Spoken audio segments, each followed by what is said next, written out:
Doctor Ajit बर' बिथां सारा मा फोरमायखो आं नोंथांमोननो बे भिडिअनि गेजेरजों होनो थांगासिनो दङ। बेनि सिगांनो नोंथांमोन साफ्रोमखौबो आंनि चेनेलाव गासैबो नायगिरि गोदान गोजाम गासैबो नायगिरि नोंथांमोनखौ गोसो गोरबोनिफ्राय अननाय सिबिनाय आरो गाहाम हामलायनायखौ बावहरग्रोबाय। आसा खालामदों नोंथांमोना इसोरनि अननायाव मोजाङैनो दङ। जायफ्रा गोदानै फैदों दिनैसो फार्स्ट टाइम भिजिट खालामदों आंनि चेनेलाव नोंथांमोन साफ्रोमखौबो साबस्क्राइब खालामनानै होलांगोन होननानै मिजिंथिदों आरो भिडिअखौ लाइक खालामनानै होब्लानो जाबाय जुदि मोजां मोनोब्ला आरो शेयार खालामनानै हो जाहाथे बयबो बर' सुबुंफ्रानो नुनो मोनो। स' बिथां डक्टर अजित बर' बिथां सारा मा फोरमायदों बेखौ आं होगोन। बेनि सिगांनो दिनै जिहेथु मोनसे हाबाफारि जागोन जों NDFP फोरनि हिसाबै स' बिथां सार NDFP नि फाउन्डार मिस्टार रन्जन दैमारि सार बिथांजों लोगोसे गासै 6 एक्स NDFP बिथांमोननि दिनै बेल हियारिं जागोन सुप्रिम कर्टआव। स' आसा खालामदों मोजाङै मोजां जाहाथे साक्सेसफुल जायो आरो बिथाङाबो उदां अख्रांनि सिङाव थाबैनो फैनो हायो आरो रायजो राजाफोरनि मोजां खामानि मावनो हायो। थ' जियानो जादोला बांद्राय बुंबाय थाथ'लिया।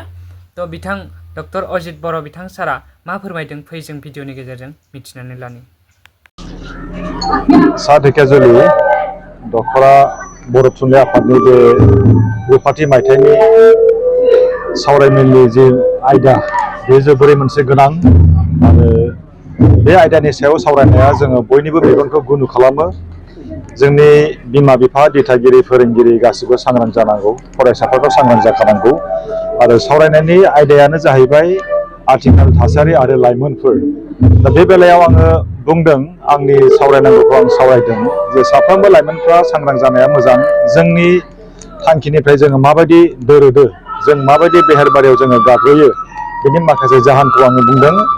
गिबियावनो जाहैबाय पियार ग्रुप, गावनि बैसोनि एखे समान माखासे हान्जाफोर। बै हान्जानि थांखिया मोजां नङाब्ला, बै हान्जाया फरायसालियाव थाङाब्ला, बै हान्जाया थांखि गैयाब्ला मोजां सासे फरायसाखौ बिसोर गाज्रि लामाथिं लांगोन, डेफिनेटलि लांगोन। बेखायनो सांग्रां जानांगौ। आरो बेनिफ्राय नैथियाव ससियेल मिडिया, जोंनि आखायाव साफ्रोमनियावबो मबाइल फन थाखासै, कम्पिउटार लेपटप थाखासै आरो बेयाव जोंहा माखासे मिडिया दङ जेरै फेसबुक दङ, वाट्सएप दङ। बेफोरनि गेजेरजों गाज्रि मेसेज फैयो। जोंनि थाखाय जोबोरै गोनां बे मबाइल फनाबो गोनां, कम्पिउटार लेपटप गासैबो गोनां। मानो होनब्ला जोंनि साफ्रोमबो फरायसाफ्रा इउटुबनि गेजेरजों सानखान्थि सोलोंनो हायो, बिगियान सोलोंनो हायो, इंराजिबो सोलोंनो हायो, बिराद गियान मोननो हायो। नाथाय ओरैबायदि मोनसे मिडिया जाय मिडियायाव दसे समनि गेजेराव पलिउटेड भिडिअ फैयो, पलिउटेड मेसेज फैयो।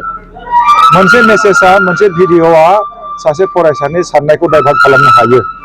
दा बेखायनो जोङो सांग्रां जानाया मोजां जे जोङो मबाइलजों बाहायजानाङा, मबाइलखौ जों बाहायनांगौसो। आरो फरायसाफ्रा दिनै मबाइलखौ बाहायनो रोङियावनो बिदिनो लामा थाबायनायावबो मबाइल बाहायो, जानायावबो मबाइल बाहायो, उन्दुनायावबो मबाइल नायनानै उन्दुयो, थाबायनायावबो मबाइल नुयो। जायनि जाहोनाव गोबां रोखोमनि जेंनाफोर, एक्सिडेन्ट जानाय, मेगन गाज्रि जानाय, उन्दुनो ओंखारै बायदिसिना जेंनाफ्रा जादों। बेनि अनगायै आं बुंबावगोन आइसलेसन, गावखौ बिमा बिफानिफ्राय जानगाराव दोननाय।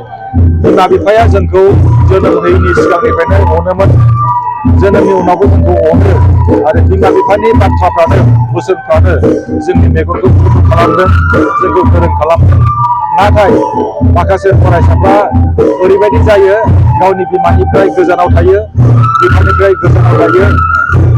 अननाय, मान होनाय, सिबिनाय, फोथायनाय बेफोरखौ दोनालासेनो फरायसाफ्रा बावगारलाङो आरो बेफोरनि थाखायनो जोंनि फरायसाफ्रा माखासे जेंनाखौ भुगिनांगौ जायो। मानो होनब्ला फरायसा समा मोनसे गोरलै सम, बे समाव बारा बुजिया। बेनिखायनो थोंजों लामा थाबायनो, उथ्रिसार जानो बिमा बिफानि बोसोन, फोरोंगिरिनि बोसोन बेखौ खोनासंनांगौ जायो। आरो गुबुन मोनसे जाहोना जाहैबाय इगनरेन्स, माने बेखौ मा होनगोन, नेवसिनाय।